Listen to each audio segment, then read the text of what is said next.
Welcome to Below the Line, where we talk about working in Hollywood from the crew perspective.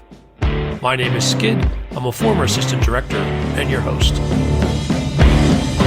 Quiet on the set. Welcome back for another episode in our Oscar series with close looks at the nominees in the technical categories. This is episode 5 of 12, and today we're talking about animated feature. Happy to welcome back returning guests. First, Ken Seki. You're a 20-year Hollywood veteran, and your animated credits include Megamind, The Boss Baby, and last year's Teenage Mutant Ninja Turtles Mutant Mayhem. Nice to see you again. Hey, it's great to be back. I love it. Also back, Camille Leganza. You've been working on animated films for more than 20 years yourself, with credits including The Incredibles, The Secret of Kells, and going back to your start in the industry, a classic, The Iron Giant. Welcome back to Below the Line. Thanks for having me back. Respect on the Iron Giant for sure. Respect on Megamind, because that's where we met. That's where we met.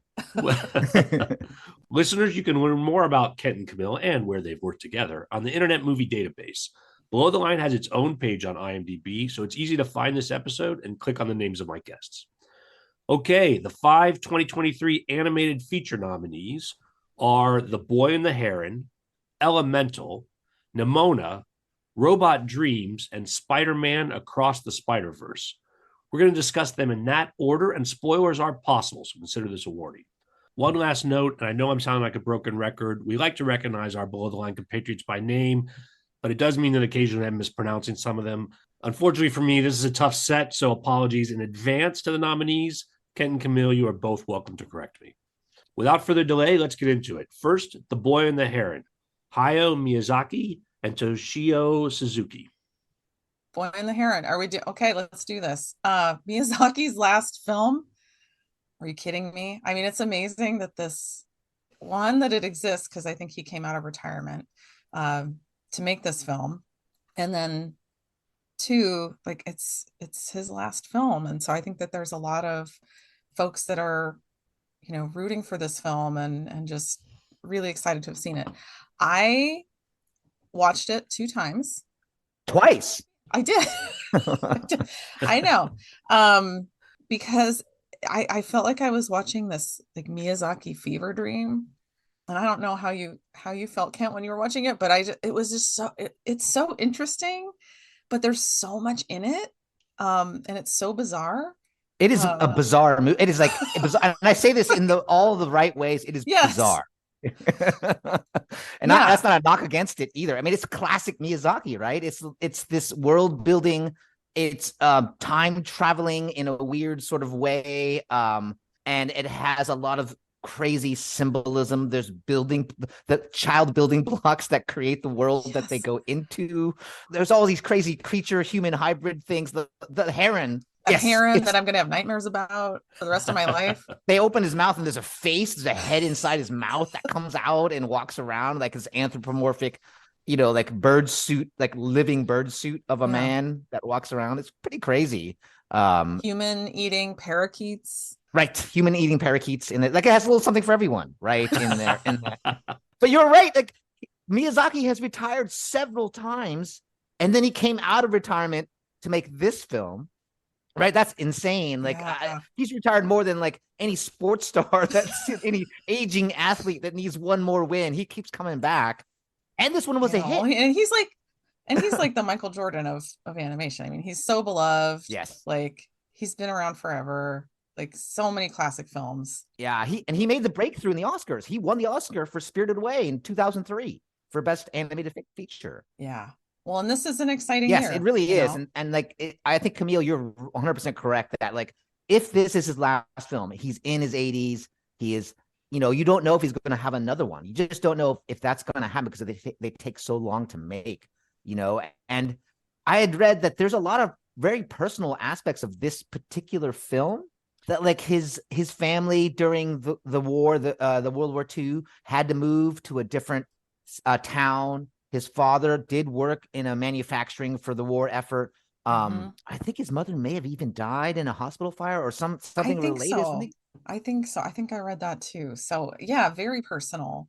And the themes of just like past, present, and future, and family and all those connections. Like it's just a very personal film. And I think you can take away so many different things from it. That's why I watched it twice, because I was like, on one hand, there's this, really bizarre symbolism and just the wara wara little like those little creatures that the storks eat, and it's like, but then that kind of deeper underlying theme of, this poor boy has lost his mother and is really searching for that connection and family, and is being kind of forced into this bizarre situation where he's, his stepmother is his aunt, and Yeah. I don't know, just going on that adventure.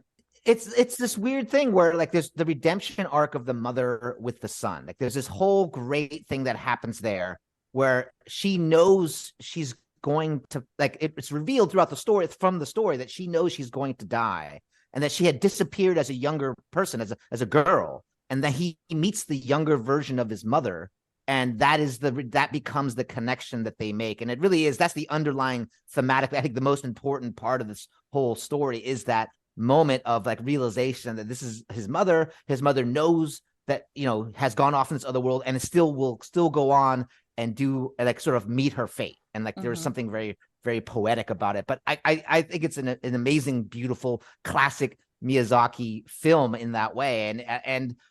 And as far as like, if you're at home doing your Oscar pool, this won the Golden Globe. So it is the spoiler for this year's Oscar race. Like if you had to say, well, anyone could, let's be honest, this, Spider-Man Across the Spider-Verse is the front runner. If anyone has a shot at sort of taking the crown, I think this is a good one. I think this is one you could say has a good chance of doing it, because it is Miyazaki. It could be Miyazaki's last film.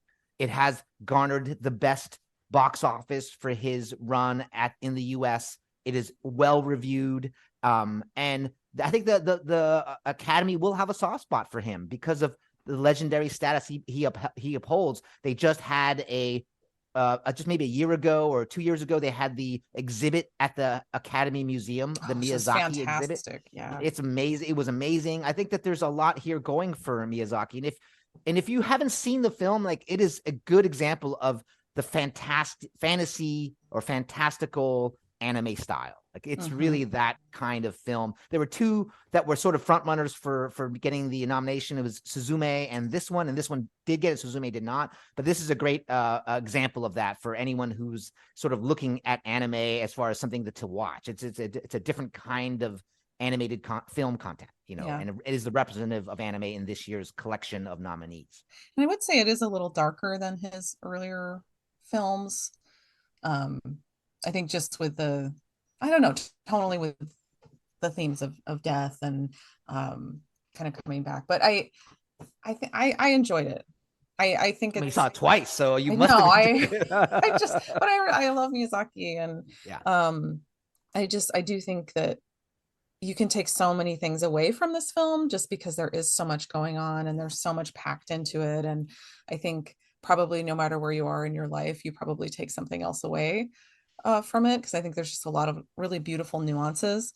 But yeah, I am going to have nightmares about the stork man and those parakeets. I will. No, it's there. It's there. Happening. It's happening. Yeah, no, it's happening. Like, for sure. But it's a beautiful movie. Absolutely beautiful film. I saw this in the theater because it wasn't available for streaming, at least at what I had available. And I do think, though, to your point of everything that's going on, it was hard to follow.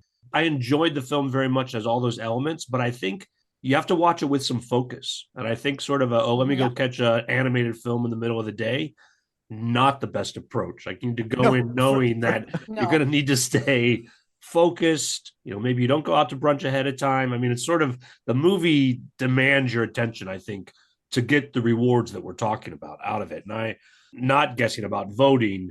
It's a great film, but I'm going to need to watch it a second time myself. I think you're 100% correct that it, like, this kind, especially it's because it's in a foreign language.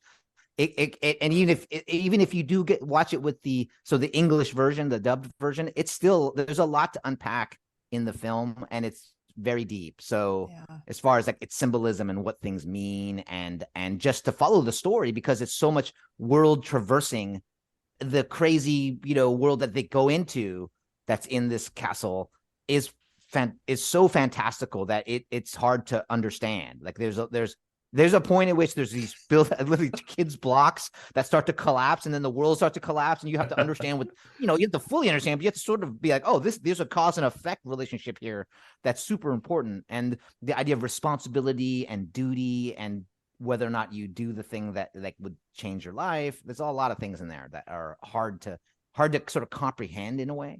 Yeah. So if you watch it at home, you really have to just sit there and watch it. Like you can't get up. Yeah. You can be on your Go fix phone, the checking out snack. what's going on Instagram, or like that kind of thing. You'll come back and be like, wait, what? What just happened? What happened to the guy with the head inside the stork mouth? Where did he go? Yeah, what happened to that guy? Next on our list is Elemental, Peter Sohn and Denise Ream. All right. So Elemental is this year's Pixar entry. You can't have an Academy Award without a Pixar movie in it. This is this year's Pixar film. Longtime veteran Peter Sohn from Pixar. If you don't know it, he was the model for the boy in what was that movie? Up. Yes. For the Boy Scout in Up, he was the model for that character.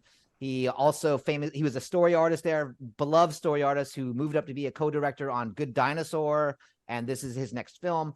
And this also is a very personal movie for him. It's an allegory, or it's very clearly an allegory for the immigrant story. And it's a combination of his life and then the question of, can water and fire mix, right? I think those are the two sort of concepts that are colliding in this film, and a little bit maybe unrelated to the film itself, but we should touch on this. When this movie came out, there was a lot of talk about the box office and how it did. And to be frank, it is the comeback box office of the year. Yep. So it came out, and there was a lot of people, naysayers, talking about Pixar has lost its way, and they were bagging on the opening weekend, which was not great here in the domestic box office, but it hung in there. And across the international box office, it went on to make like almost $500 million worldwide. And I think that's a testament to the staying power of the film. And one note, it actually surpassed Spider-Verse in the international box office. Well, there you go. So that tells you the international appeal of this story that Peter Sohn has told. And I think it's a redemption for him and for a lot of people. The other thing I want to point out is, of every animated film that came out after the pandemic, this has done the best of any original animated film. The rest of the films that may have done better box office wise were all sequels or franchises.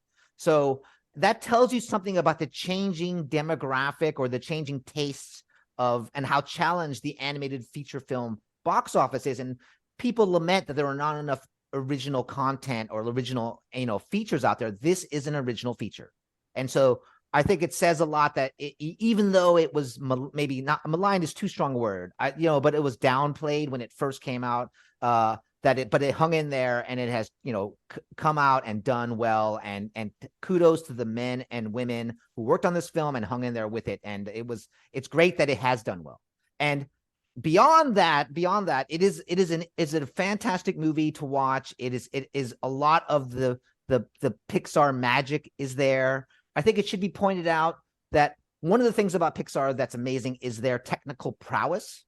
And to imagine 10 years ago that there would be a movie where the two main characters are simulated characters, meaning that they have to be not only keyframe animated, but on top of that, there has to be a physics-based simulation run. That means that the computer's calculating how to sort of deform their characteristics.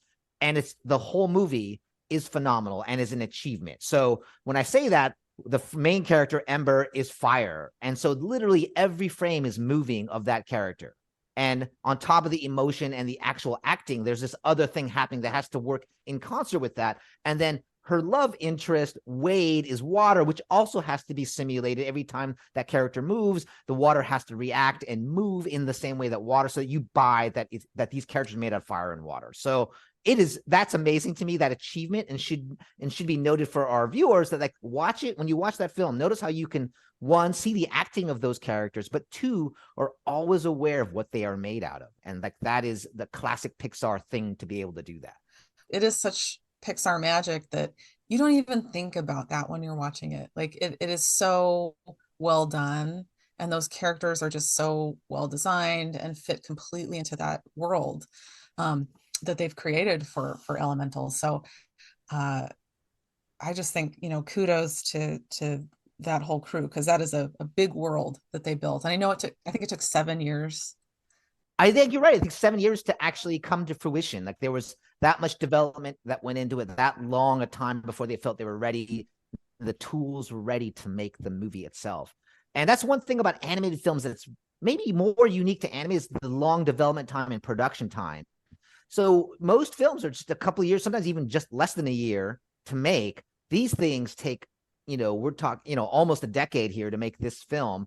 And the decision to make it has to take that long, has to be made that far. You have to imagine in the future what people will want to see from a financial standpoint. Like, oh, we're making this investment and we believe it'll pay off in the future. I think that Pixar, in its most recent incarnation, has really shifted toward these more personal stories. If ever since Soul, like if you look at Luca turning red in this film, those filmmakers are really telling stories that are based in some part in their own life. And not just like metaphorically or allegorically. There's something there that I think they are really grabbing onto. And it's a shift. It's a shift that I've noticed over the last few years with Pixar. And I think it's this next generation of filmmaker. And it's this emphasis almost on that personal story. And I think it's a risky move to make. And I'm not saying it in a bad way. I'm saying that's a risky move that's interesting to me, that is, and it may not be conscious. It just may be the voices of the new generation of Pixar directors and filmmakers that's sort of going on. Although you could argue Peter Sohn has been at Pixar for a long time, but this is his second feature. Yeah. And this is such a personal story for him. And if you have a chance to watch the making of Elemental on Disney Plus, like it's just fantastic, because he really takes the viewer back home and to his father's store, that he ran, and his dad had a hot dog cart, and so just hearing the story of his own life and his childhood, and even meeting his wife, and just kind of those personal things that have been infused into Elemental. Like there is so much of him in this story. It's really beautiful, but I really recommend watching that, because I do think it gives a really great perspective on where this film came from. Yeah. I think I read that, it was kind of a tribute to his mother and father. And sadly, they had passed away before the completion of this film. So I think there's a little bittersweet also for Peter Sohn, from a sort of personal perspective about, how long it took to make it and what he was. I'm sure they saw cuts of it or parts of it and that could relate to to the story that he's telling. But really kudos to him for taking that risk and sort of going for something that really, I think all great movies have a part of the filmmaker in them. And this one for sure has that. And the more I agree with Camille, the more you know about the filmmaker, not that you have to know, but I think it enhances your experience watching. Absolutely. And I do just have to shout out, like, the main character's father, Bernie, is voiced by animation legend Ronnie Del Carmen, which little trivia for everyone. I know, which I love that so much, because he has such a warm voice and warm personality, and it just really comes through. And I love that little tidbit in there. Also, one shout out to the cinematography, the camera work by Ace, head of cinema DP, David Bianchi. Much love to David Bianchi. Great job shooting the film, and it's the compositions are beautiful, and of course, because he's the DP of it. But you done good. Both Camille and I had the honor of working with Mr. Bianchi at Pacific Data Images PDI, and he was a superstar there, and you knew he was going to go on to great things, and here he is at Pixar doing great things. So It's exactly what you would expect of that guy, and he's a great guy too. Yeah, lots of good people on this one. You guys followed with me a little bit more about this idea of plotting the movie so far in advance that the technology for you to deliver it will actually catch up with you. At what point do you make the decision in the beginning? Is it that we know that if we spend 7 years on working on these computer models with fire and water, we will get to the point where we can? Or is there this risk that it might never turn out like we've imagined up front? Like this idea to greenlight a project that's dependent on technology getting better. How does that work in the animation space? Well, I think they probably did a lot of tests before moving forward with production. I think you have to definitely prove that you are going to be able to develop the technology and create some kind of prototype, because Yeah. otherwise that's a lot of money. Yeah, it's That's a hundreds of put millions of into dollars. It's Yeah. a lot of people to risk to not be able to deliver. They Yeah. used to do it in the shorts. Like, so there was a time long ago in the Back in the ancient old times days. when they made short films, they would test their technology in the short, right? So they found a thing they wanted to figure out, right? And then they designed, which is sort of amazing.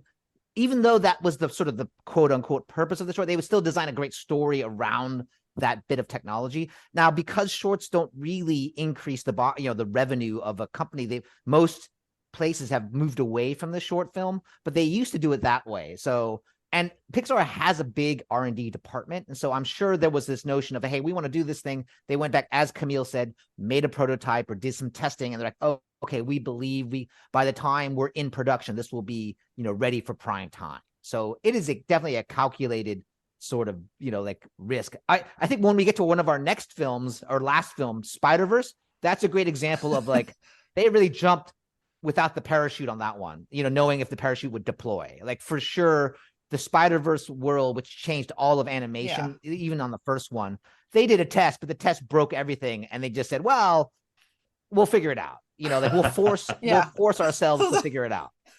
Let's just move forward with that.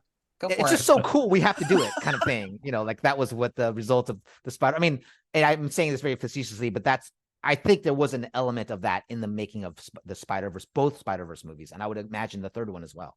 Well, the look of it is just so different because Elemental is very polished, and they have to have those like perfect renders for the fire and the water, and it has to work. And yeah, I can just imagine all of the tests that went into that, and just years of building. I mean, even something as simple as making a character out of water. Like think about how the light has to react. And you look, the character is completely transparent.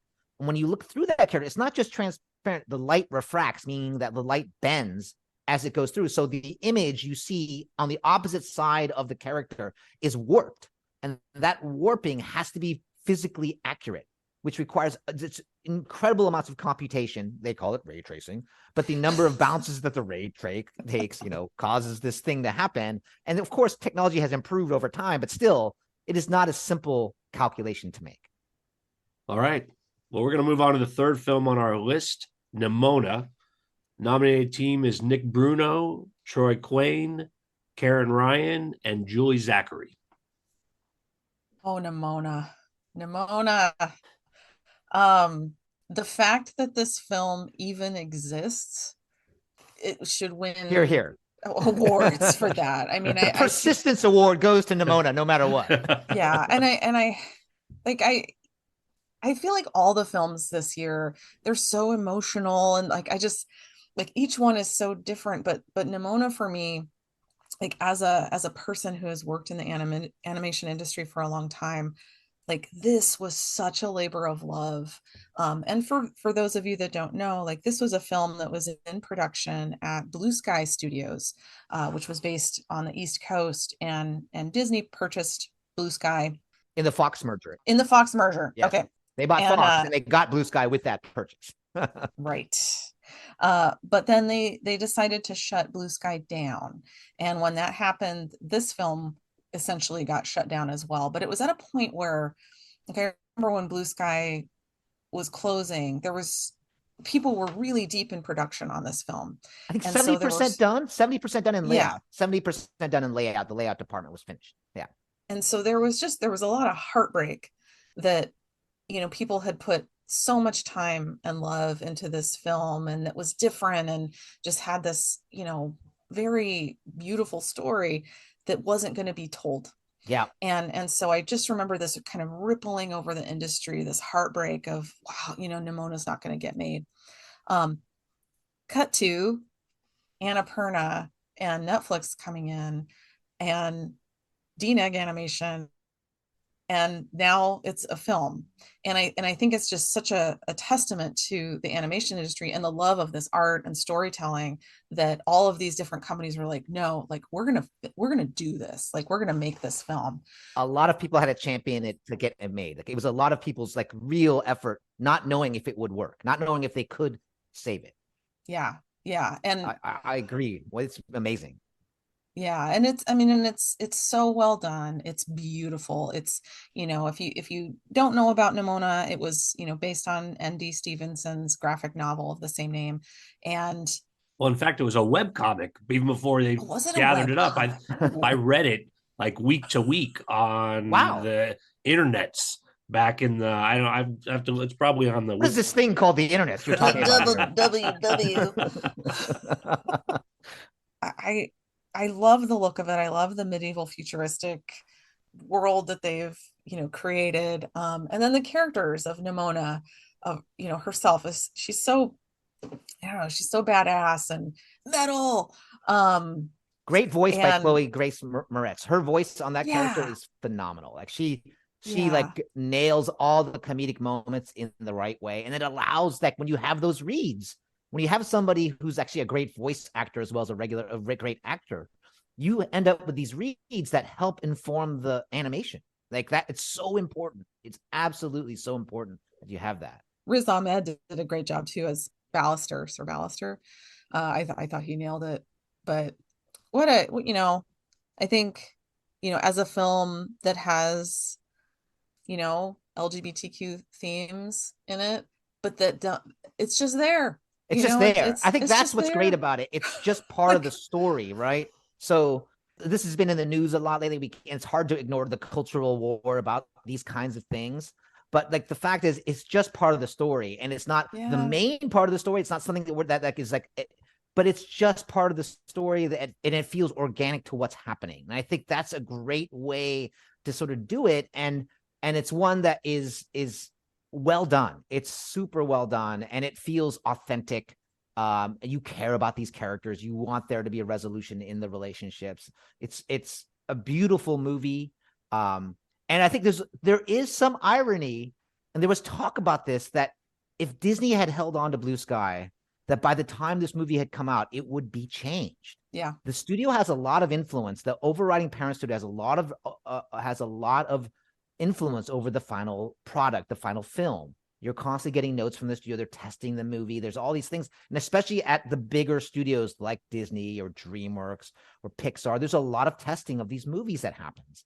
And when things are controversial, and right now it's not a great time to be, for whatever reason, not a great time to be controversial and feel like you can come out and say something. Yeah. I think in some ways it had to leave Disney to come out in the way that it did. So it's this weird thing where you get to the end and the movie comes out and you're like, well, it could only have gone that way for this movie to turn out the way that it did. The original director was Patrick Osborne. He came from Disney. He did the short film that won the Oscar called Feast. It's about a little dog who wants to eat some food, and it's a beautiful a little short. And the look of this film is somewhat it's influenced by that. But then he had to leave the project, but that look remained with Blue Sky. And then when DNEG took it over, they changed some of it, but you can still see the influence of that look in the film itself. So even though he didn't finish the film, his influence, his imprint is all over it.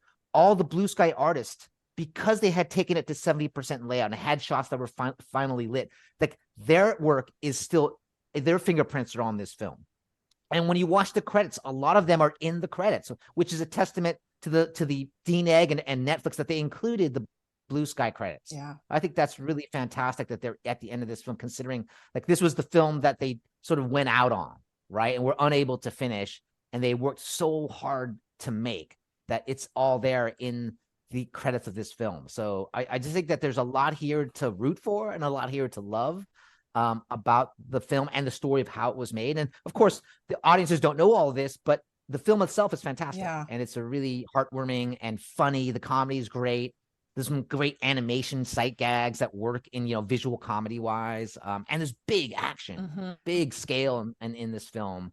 And one of the questions we always ask ourselves as people working in animation is, why does it need to be animated? And this clearly had to be animated for the world building, the shape shifting, and just the cartoon comedy is like, would not work in a live action way. So I think it's really well done. Well, and it's so emotional too, because this is another one where I probably watched it 3 times.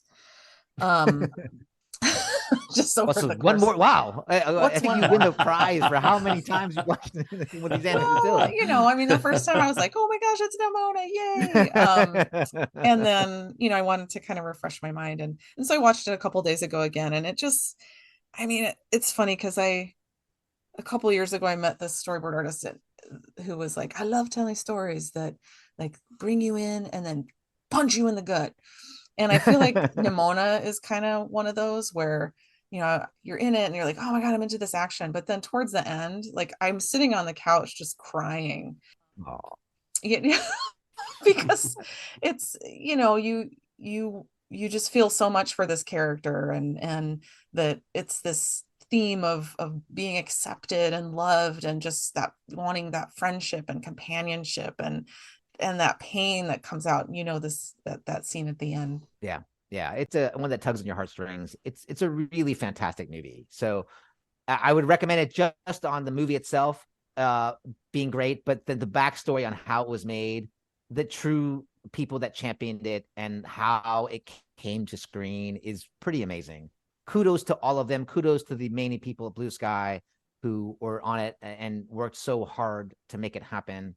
And I'm impressed by the film, and I'm impressed by the amount of effort that went in to get this done. And D-Neg and Annapurna and Netflix, thank you for saving the film and bringing it to light. Like, I really appreciate that they would go out and say, see it and be willing to go with it. Like, that's great. Kudos to the entire industry for helping to bring this one to life. Almost everyone I know worked on it. No, I know. I'm like at one studio or another. Yeah. I mean, it's amazing how many people have spread out across the sort of the animation world that had worked on this in some shape or form.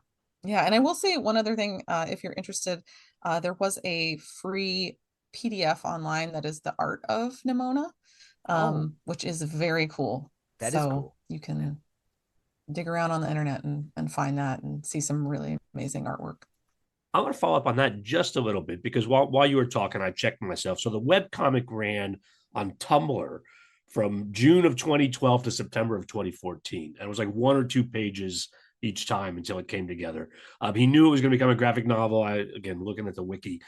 Now, I'm not familiar with Feast. I have to look that one up, that you said the original director, it was inspired some of the art. But when something starts as a graphic novel and works its way into animation, do you think some of that carries through in a way that affects or has a consequence for how they animate the final film? I know there's a moment in Nimona where you actually see, like in the Wanted poster, it's actually the original character design of Nimona from that either the webcomic or the graphic novel. But I think it's different because it was 2D. Yep. And then you're translating that into this CG, world. And so absolutely, like, the character designs changed, but I think they tried to be very true to the core of the characters and just, make them appealing in a way that work in that CG space. I think it's like any other time you take an existing IP and then you make it into a film, in that there are elements that you for sure take and are influential, and there are others which you feel don't work in an 1.5 to 2 hour format that you are willing to sort of remove. And those are hard choices, especially if you have a fan base that likes the original content. If, for example, there are people that love How to Train Your Dragon, the book, but the movie is really, really radically different from the book. But they're both great. And I think that's where you want to end up. You want to end up in a place where you can see the DNA of the book or the original graphic novel in the final product, but at the same time, you feel this final film is something that lives on its own. So it is a struggle. Like, I think Spider-Verse is great. There's another example, like at Spider-Man. Everyone knows who Spider-Man is, right? But yet it is its own original thing in the Spider-Verse world. it's almost in separate from the Marvel Spider-Man, separate from the Sony Spider-Man, separate from the comic, the original comic book. Although they're all there. Yeah, separate but represented in the Spider-Verse. We'll get to that. Spoilers. We'll get to that later. I know, Ken, you really want to talk about Spider-Man because No, it's okay. It's okay. But first, we have another film to cover, and this one, Robot Dreams. The nominated team is Pablo Berger, Iban Cormanzana, Ignacy Estape, and Sandra Tapia Diaz. Now, we will not do spoilers on this one because I haven't seen it. It hasn't come out yet. They have not maximized the nomination. In other words, in trying to get and it's super disappointing to me that they have not leveraged this nomination into some kind of viewing audience. So I was lucky enough to see this film. It made a splash at Cannes. So for those of you who don't know, this is a Spanish production, and I think there's some French in it too. So Spanish and French production. Pablo Berger, who is the director, it's his first animated film. Yeah. He had made live action movies and then decided to make this. It's based on a graphic novel by Sarah Veron, and there is no dialogue in this movie. It's all imagery, music, and sound effects. And strangely, it takes place in the 80s New York City. Why do I even say strangely? Of course, it takes place in New York City in the 80s with an animals as instead of humans. So it's an animal world of the New York. It's very specific. These are specific choices. It's the 80s. It's instead of humans, they're animals. There's no English, although I think there's text in posters and things like that. I think there might be some text somewhere. And it does feature Earth, Wind, and Fire's September heavily. So it's a very important song in this movie. So I don't think you would have predicted that in your animation bingo card this year. It would be a movie that checks all those boxes. It's 2D. And so I think that for audiences or people at home who are listening to the podcast, it may seem odd as this independent feature to be among this list of very commercial, in some ways, productions. But I think the Academy often likes to reward an indie film. It often likes to reward a traditionally 2D animated film. And this definitely ticks those boxes, but it's also a beautiful and very adult in many ways film, and deals with very adult themes of loss and melancholy, friendship over time and how those change. And the way I would describe it without spoiling it for Skid here is you become friends with people throughout periods of your life. And sometimes they come in and out of the transium of your life, not intentionally. It just happens. The ending is a gut punch to me. In the same way for Camille, when she talks about Nimona and the ending of that, for me, when I watched the ending of this film, there's this sort of, you're reaching out to the screen saying, maybe, and I won't say what's going to happen because Skid, you're going to see this movie and you're going to call me and say, oh yeah, I felt that. Or you're going to say, can't, come on. I'm getting ready to cry now. Talk about that. You're already talking about my life, just not in New York in the 80s. But I know exactly, especially if you as you become older and you have these relationships throughout periods of your life and you're very close to people. And for whatever reason, you may lose touch and then you have these moments where you come back into their life and it has these themes in there. And it does a great job of doing it because it's anime. You ask, why does it have to be animated? And the reason is I think it makes these things accessible in a way that doesn't require dialogue, that can be done visually. It's really well drawn, and it has a lot to say about the New York City bureaucracy in the city hall, surprisingly, which I will laugh about, which I thought terrible bureaucracy. Terrible. Wrecked it all. And construction. Yeah. What did you think, Camille? I mean, so yeah, spoiler alert, I watched it last night, just got it in there before this. And I totally agree. I'm gonna try not to spoil anything, but again, it is one of those really emotional films where you're drawn in, and it was so joyous, and you're, I love this, I love it, and then boom, again, I'm in tears on my couch. It doesn't go the way I thought it was going to go at all. That's it the did theme not go of at all this year. Camille crying is the theme. Camille crying is Camille crying on her sofa. That's where I've been.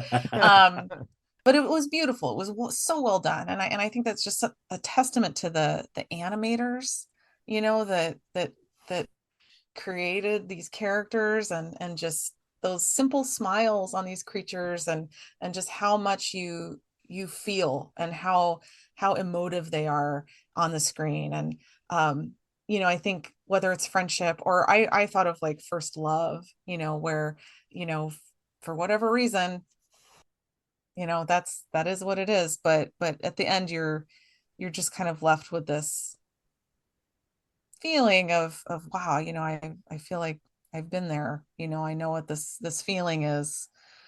When you watch it, you really sort of can relate to some aspect of your life and your experience. And that's a great animated film can do that. It will do that to you, where you really, even though it's animated and there's that little level of like, oh, it's a little foreign, it connects with you in some way. And this film, I think that's one of the reasons this film is on the list this year.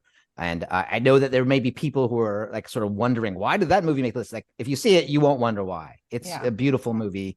And it surprised me because I didn't know anything about it when I watched it. It was only after, and I was preparing for the podcast here, that I was doing the research about the history of it and say, oh, it was at Cannes, it had made a big splash.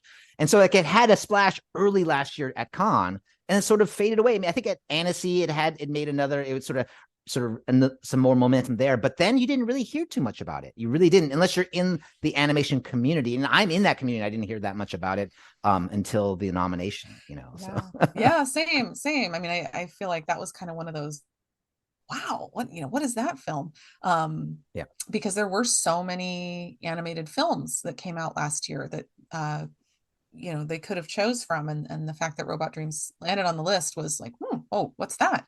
But it hasn't been distributed in the US yet, so I think for most people, like, they just haven't seen it. So but it is absolutely worthwhile. It is beautiful, it is touching, and it has very human themes in it, you know, that you should watch it. despite having a dog and a robot as their main characters. There's a monkey in it, and there's like there's a raccoon, some really mean anteaters that I don't like. Yeah. There's a duck in it. There's a little bit of this duck story that's like, whoa, what happened here? What? Huh? There's moments in there where you're like, oh, you really just have a little box of tissues no. next to you. Oh no! Like, but it's great. It's great. It is. It's great. It's great.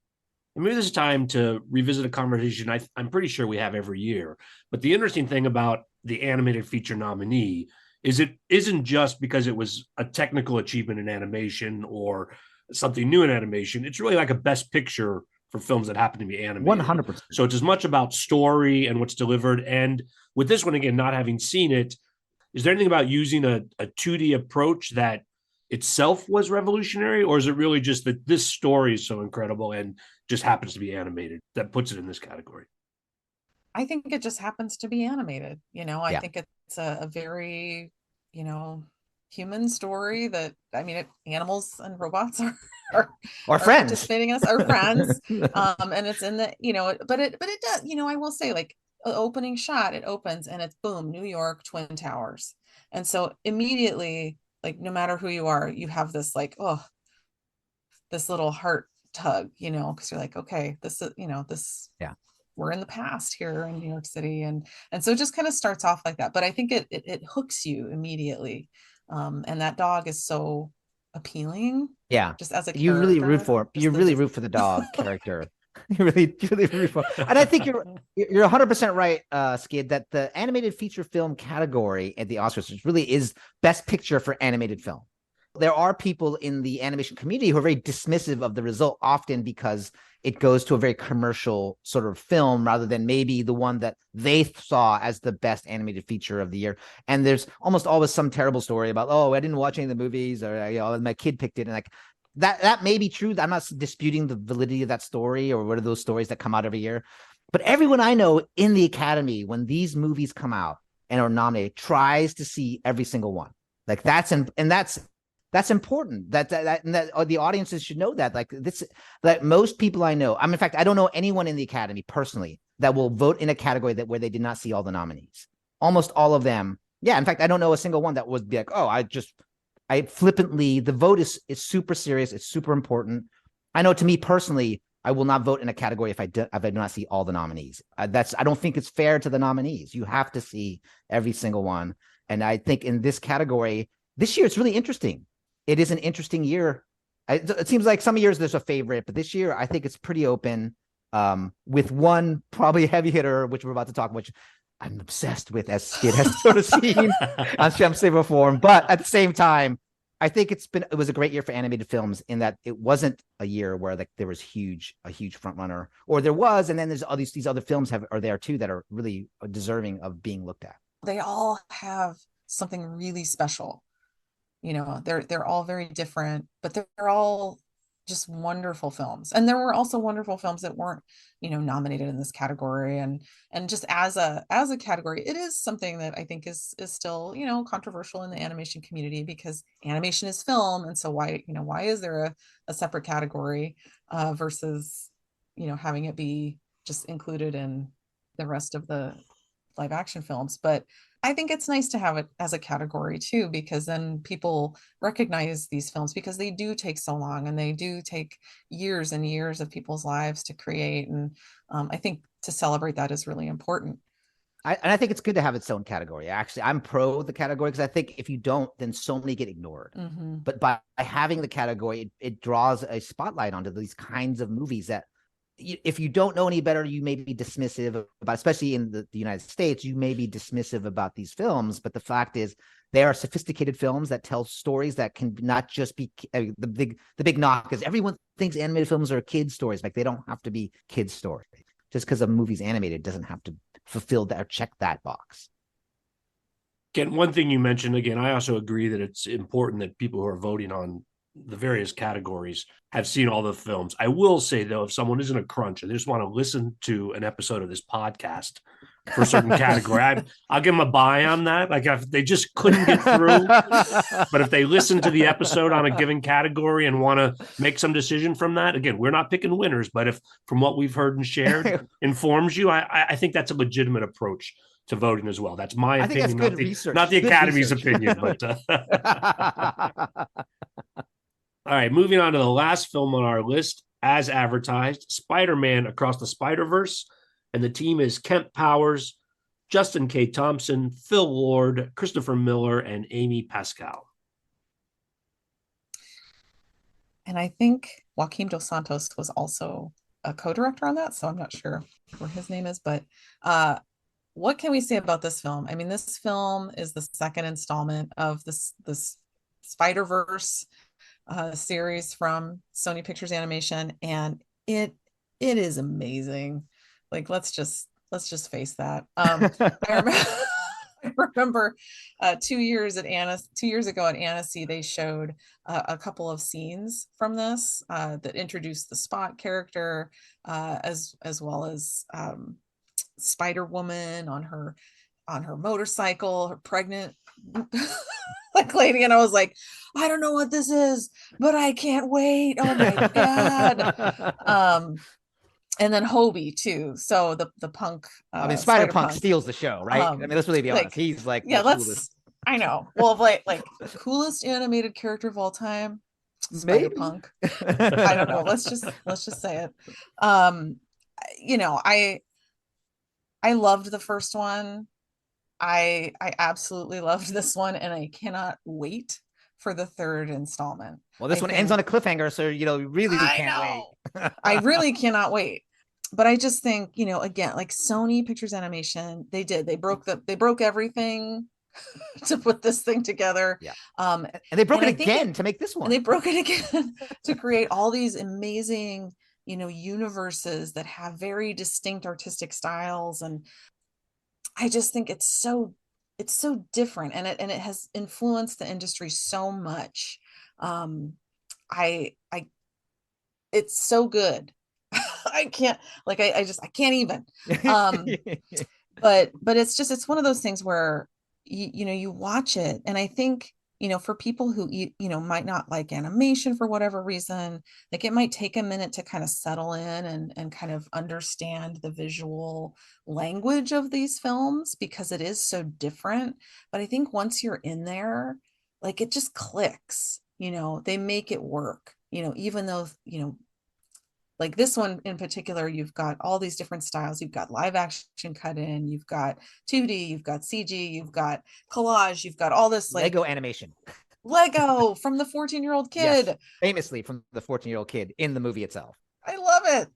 So they've just got so much going on, but it's just this beautiful, cohesive, amazing story. And I love it. Yeah. This movie, especially after the first Spider-Verse, which basically changed the animation industry. Like the influence of the first Spider-Verse cannot be overstated. It is crazy how much that has allowed films to be different and said, you don't have to follow the physics-based. We talked about earlier about Elemental and Pixar. Like Pixar and Disney have set the standard for physics-based, reality-based shader work and look and lighting. Very polished. They are the standard bearer for that. And for the longest time, all of the rest of us, like in the industry, if you worked at a DreamWorks or these other places, you were chasing that look.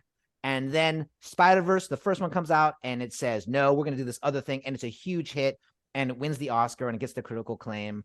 Now they have to follow that up. And what do? They do even more of what they did in the first film. It's like the rule of sequels, right? You can't just do the same thing. You got to do more. I mean, now they have 6 to 8 different worlds they depicted in this one with all these different styles. The movie was so big that they made it in the middle of production. They decided to make it 2 films. Like that's not the plan they started out with. They started out planning, we're going to make this one movie, and it becomes 2. Like that decision is a hard, tough decision to make in the middle of this production. There's over 1,000 people that worked. Probably this film probably has the most number of people who've worked on it in any animated film in the history of animation, probably. There's 240 new characters like that are depicted in here. So the scope of work, if you had to give an award for scope of work, this wins hands down.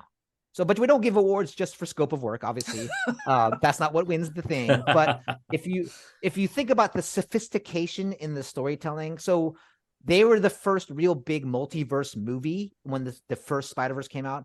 And that concept is a tough concept. And last year, Everything Everywhere All at Once wins the Oscar, which I think was an interesting win, considering I knew a lot of people who were confused by that movie.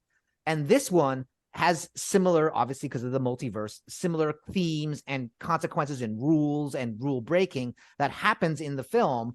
And it doesn't shy away from that. It is a constant thing in the movie as far as like what the rules of these worlds are and what's breaking. And you have to follow along with them. And the worlds have different rules on gravity and how things operate. So like, I think the complexity in the film and the storytelling is pretty incredible. Mm-hmm. And the fact that even simple things like the beginning of the movie is about Gwen Stacy. Like the whole beginning of the film, you don't see Miles Morales. It's Gwen Stacy's movie.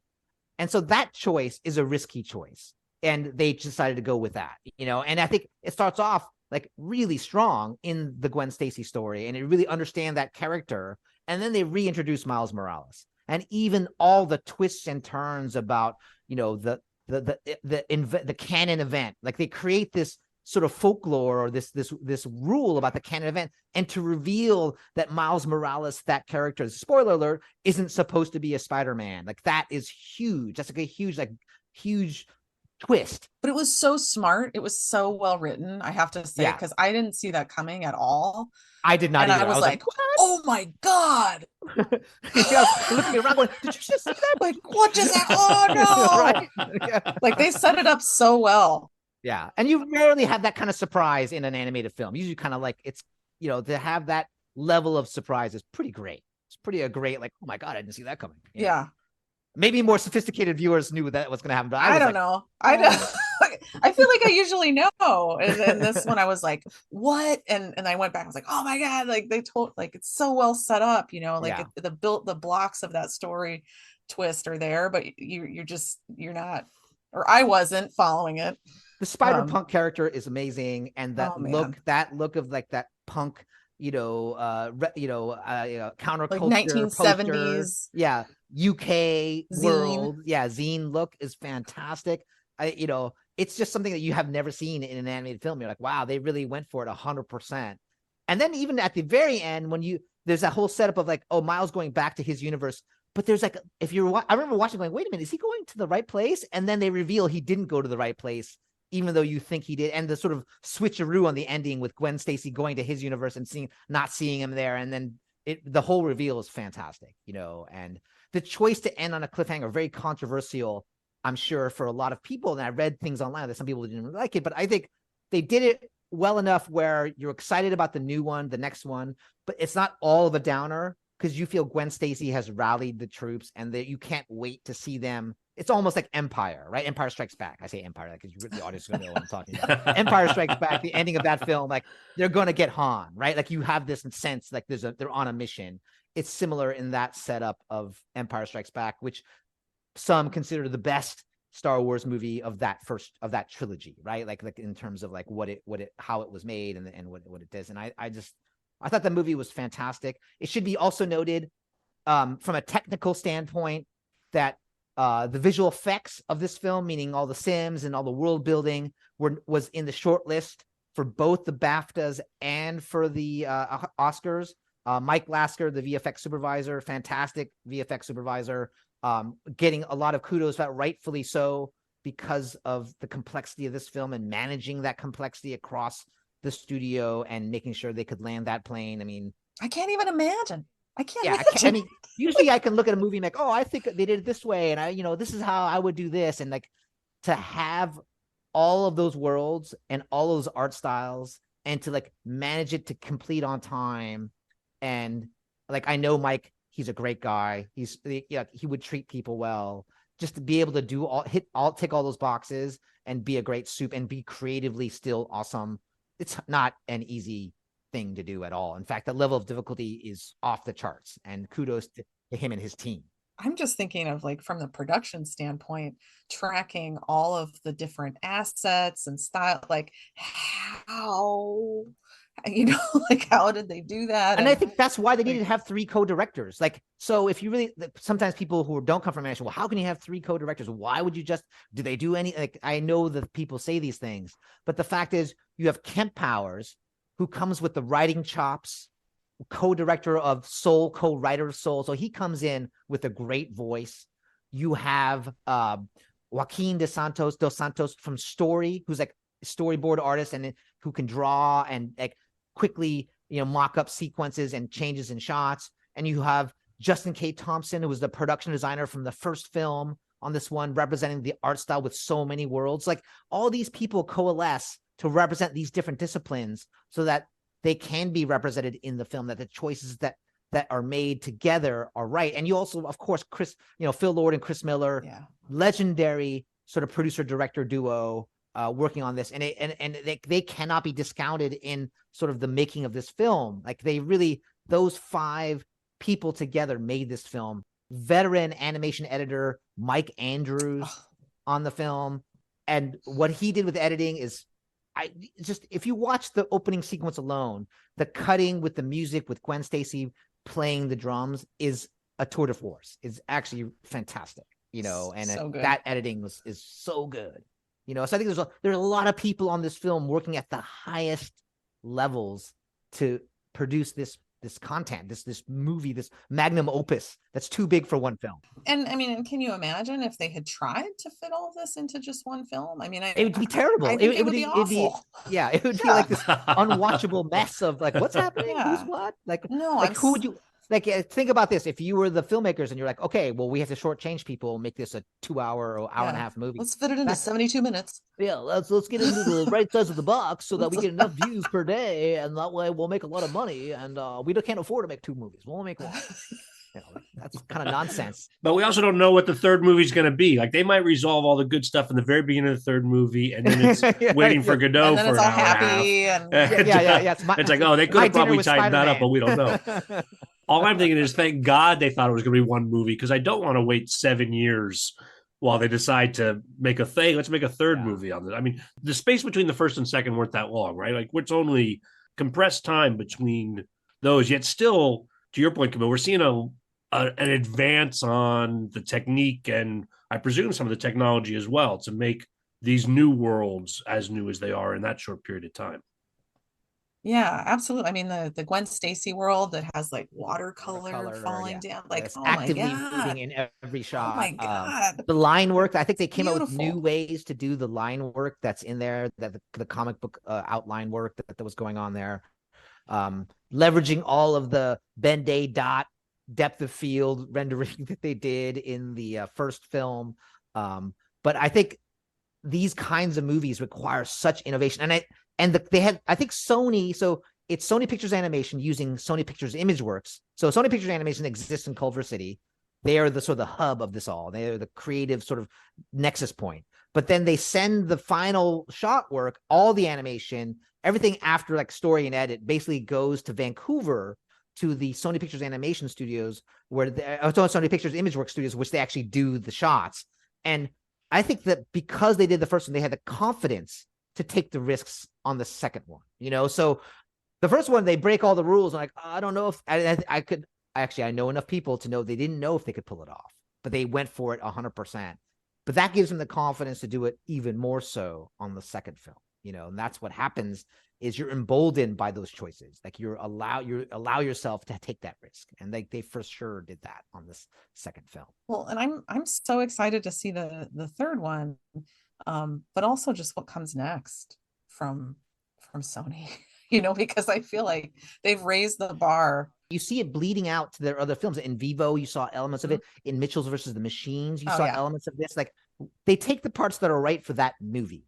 So this is like a big innovative film, and the level of innovation is super high, and it because the movie story requires it. And then all of their other films are the beneficiaries of that technology and that innovation. We talked about it last year in the VFX Awards about Avatar, like Avatar being this movie that like creates technology that Weta uses on other films. And I think that's another example here at ImageWorks and why they're considered one of the premier animation sort of vendor studios is because they innovate so much here that every other show gets the benefit of the innovation they do on this particular picture or this series of pictures. And you see it, and Sony's the most adept to using it, Sony Animation, because they know about it, right? They understand it and they work with it and they can leverage it into their next film. And it's again, it's movie appropriate. Whatever's appropriate for that film, they use it, you know. And also, I mean, the fact that audiences responded to it, I think just shows the entire industry that you can take risks and you can do kind of different things, different looks, different styles. And it's really about that storytelling, you know, so you don't have to have that super polished look. Like you can try different things visually and see where that takes you. So I think it's been interesting just to see how it does kind of bleed out into, you know, other films, other, you know, series, just kind of across the board. Cause like you said, like everyone worked on it.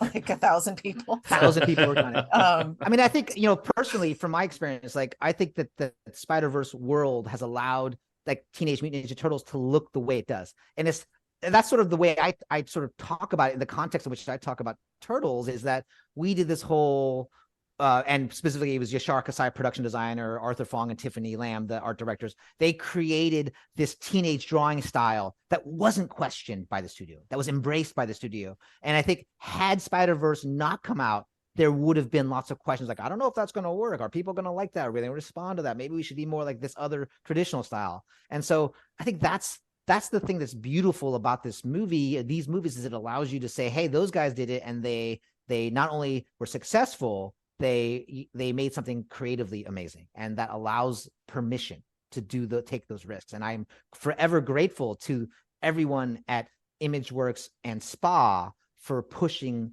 the envelope to allow other people to do the same thing in their own sort of sphere.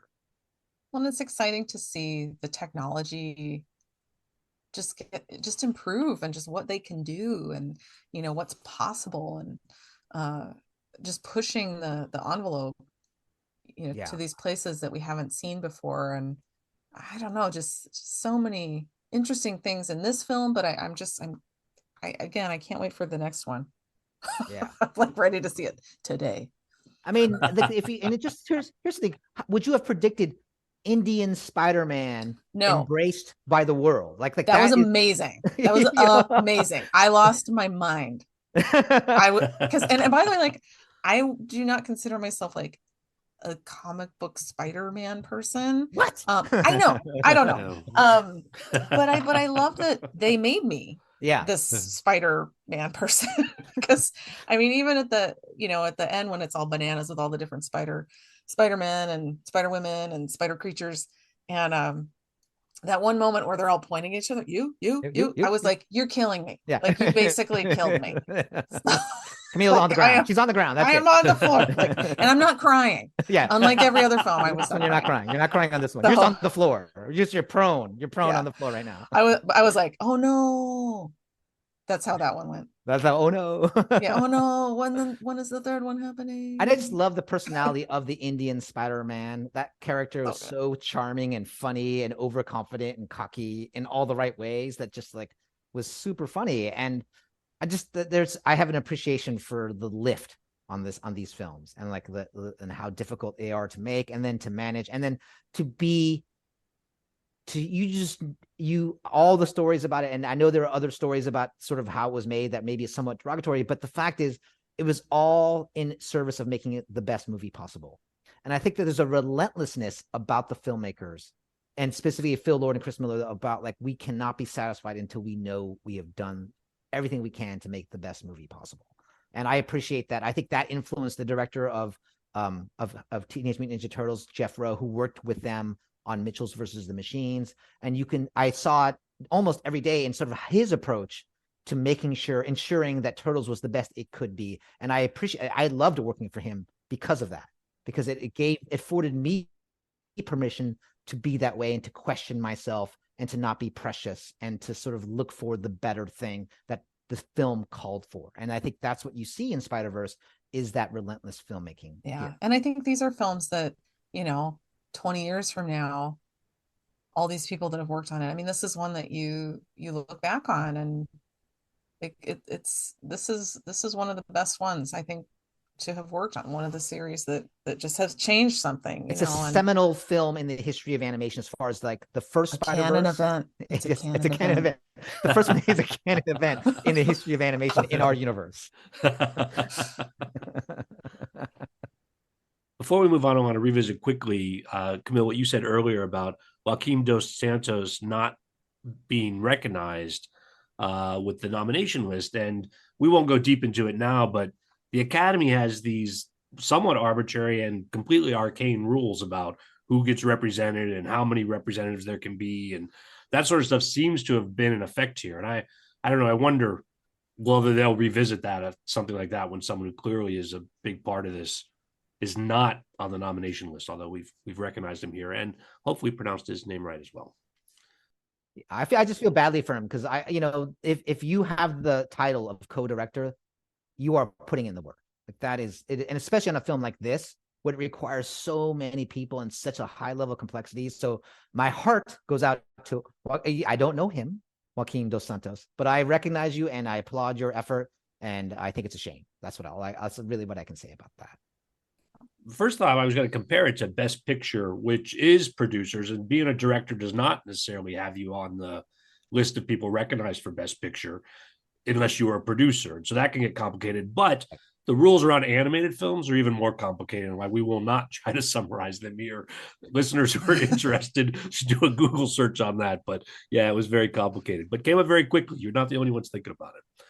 For us to move on, tell me, what other 2023 animated features might have earned a nomination in this category in an alternative universe? Thoughts?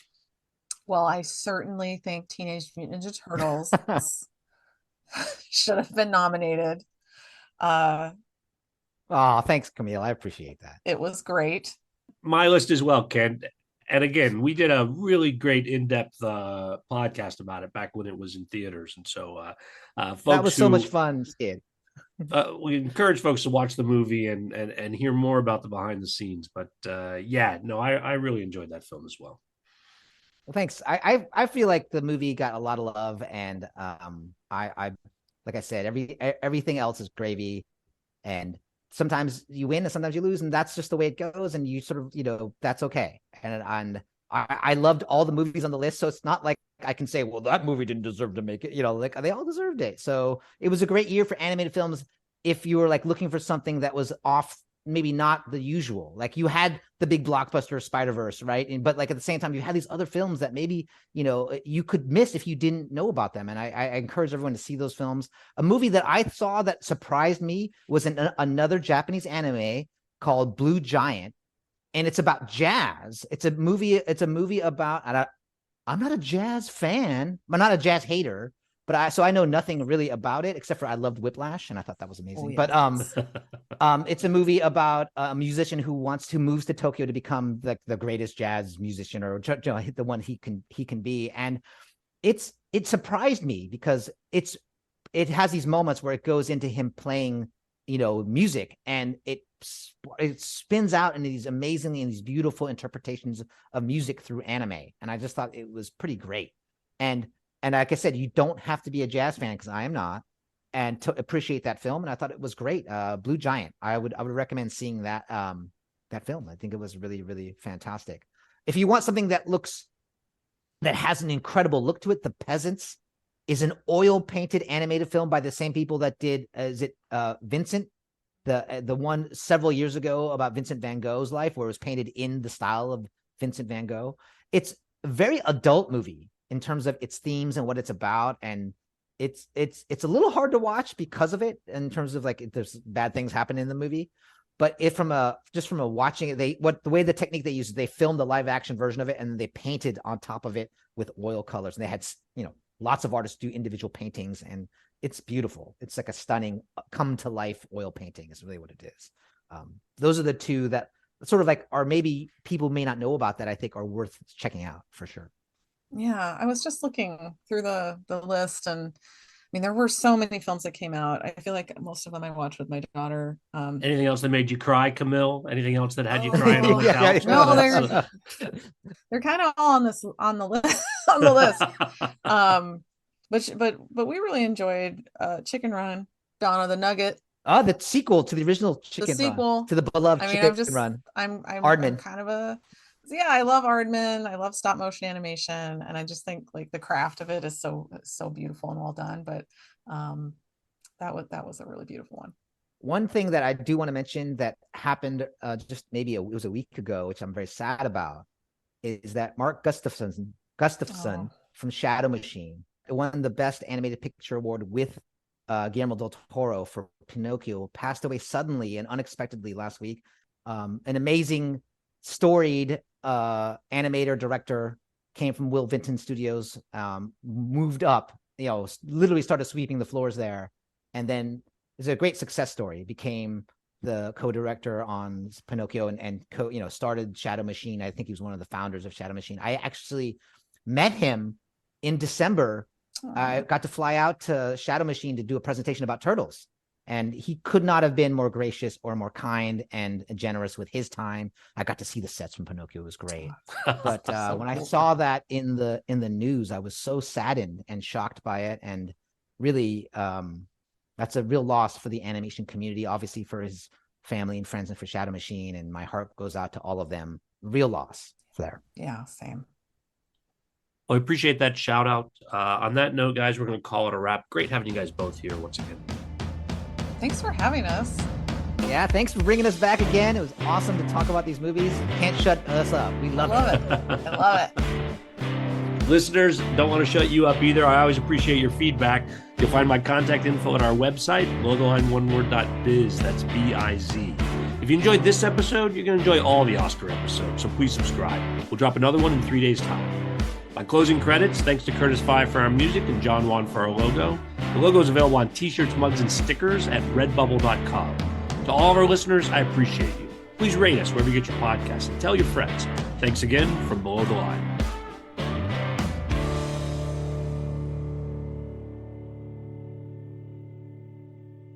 All right, for the last film on our list, Teenage Mutant Ninja Turtles Mutant Mayhem. Oh, shit, I'm sorry. That's an alternative universe where my film, Blair Choice got to be on it. That's talk about a gut punch. I just love the film. I'm so angry about it not being there. All right. We'll, oh my goodness. We also recorded a really good podcast on that one, I got to say as well. That was a fun episode, so people should check it out. Arthur was great. Isn't Arthur Fong is a fantastic Some guy. portion of that might end up in the post credits. We'll see, unless you That's veto fine. it. But you can think about that. No. I'm not going to veto anything. Are you kidding, Skid? Like, you're the author of the podcast, and there's nothing in that you said there that's bad. So, you shouldn't have to apologize. Don't apologize. So we're taking the auteur approach to the podcasting. Then that's if you didn't listen to the directing episode, we had a big debate about what the auteur theory is for film overall. So Is that right? that's why that one runs long. All right, back on track.